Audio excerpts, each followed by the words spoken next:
ನಮಸ್ಕಾರ ಸ್ನೇಹಿತರೆ, ನಮ್ಮದು ಶ್ರೀ ಸಪ್ತಗಿರಿ ಮನೆ ಮದ್ದು ಚಾನಲ್ ಇದೆ. ಅದರ ಮುಖಾಂತರ ಅನೇಕ ರೀತಿಯ ಎಪಿಸೋಡನ್ನು ಕೊಡ್ತಾಯಿದ್ದೀವಿ.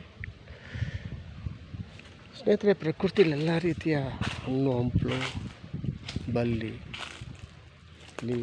ಸೊಪ್ಪುಗಳು ಎಲ್ಲ ರೀತಿಯಲ್ಲಿ ಸಿಗ್ತವೆ. ಆದರೆ ನಾವು ಅದನ್ನು ಉಪಯೋಗಿಸ್ಕೊತಾ ಇಲ್ಲ ಸ್ನೇಹಿತರೆ. ಕಾರಣ ನಮ್ಮಲ್ಲಿ ಆಧುನಿಕರಣ ಜಾಸ್ತಿ ಆಗಿ ಅದೇನಾಗಿದೆ,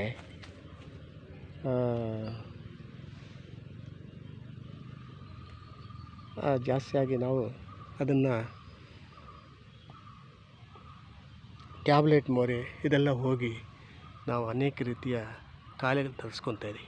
ನೋಡಿ, ಪ್ರಕೃತಿ ಕೊಟ್ಟಿದೆ, ಇದು ಮೈ ತುಂಬಿದೆ, ಅಷ್ಟು ಚೆನ್ನಾಗಿ ಕೊಟ್ಟಿದೆ ಹಣ್ಣು ಹಂಪಲು. ಇದನ್ನು ನಾವು ಸೇಕರಣೆ ಮಾಡಿ ಸೇವನೆ ಮಾಡ್ತಾ ಬಂದರೆ ರೆಸಿಸ್ಟೆಂಟ್ ಪವರ್ ಅಂತೀವಲ್ಲ, ಅಂದರೆ ರೋಗ ನಿರೋಧಕ ಶಕ್ತಿ ಹೆಚ್ಚಿಸುವ ಶಕ್ತಿ ಇದಕ್ಕಿದೆ.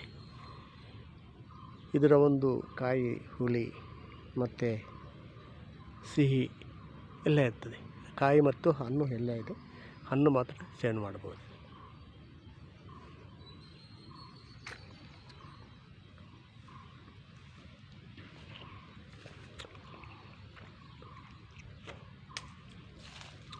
ಸೇವನೆ ಮಾಡಲು ಭಾರಿ ಯೋಗ್ಯವಾಗಿದೆ.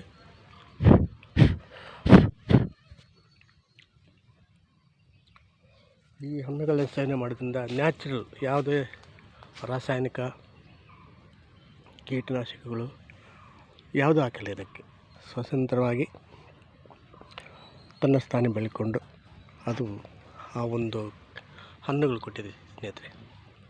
ಇದರಲ್ಲಿ ರಿಚ್ ಇನ್ ವಿಟಮಿನ್ ಸಿ ಅಂತೇಳಿ, ಈ ರೋಗ ನಿರೋಧಕ ಜಾಸ್ತಿ ಹೆಚ್ಚಿಗೆ ಮಾಡಲಿಕ್ಕೆ ಆ ರಿಚ್ ವಿಟಮಿನ್ ಸಿ ಇರಬೇಕು. ಈ ವಿಟಮಿನ್ ಸಿ ಇದರಲ್ಲಿ ಹೇರಳವಾಗಿದೆ. ಇದು ಸೇವನೆ ಮಾಡೋದ್ರಿಂದ, ಇದು ಅಂಗಡಿಯಲ್ಲೆಲ್ಲ ಸಿಗುತ್ತೆ, ಹೊರಗಡೆ ಪರ್ಚೇಸ್ ಮಾಡಿ ಅದು ಸೇವನೆ ಮಾಡ್ತಾ ಬರಬೇಕು. ಅದು ನಮಗೆ ಆ ಒಂದು ರೋಗ ನಿರೋಧಕ ಶಕ್ತಿ ಜಾಸ್ತಿ ಆಗುತ್ತೆ ಸ್ನೇಹಿತರೆ. ಇಂಥವನ್ನು ಸೇವನೆ ಮಾಡೋದ್ರಿಂದ ನಮಗೆ ಎಷ್ಟೋ ಲಾಭಗಳಿದೆ. ಇದನ್ನು ನೋಡಿ ಲೈಕ್ ಮಾಡಿ, ಶೇರ್ ಮಾಡಿ, ಸಬ್ಸ್ಕ್ರೈಬ್ ಮಾಡಿ. ಎಲ್ರಿಗೂ ಹೋಗಲಿ. ಎಲ್ಲರೂ ನಮಸ್ಕಾರ ಸ್ನೇಹಿತರೆ.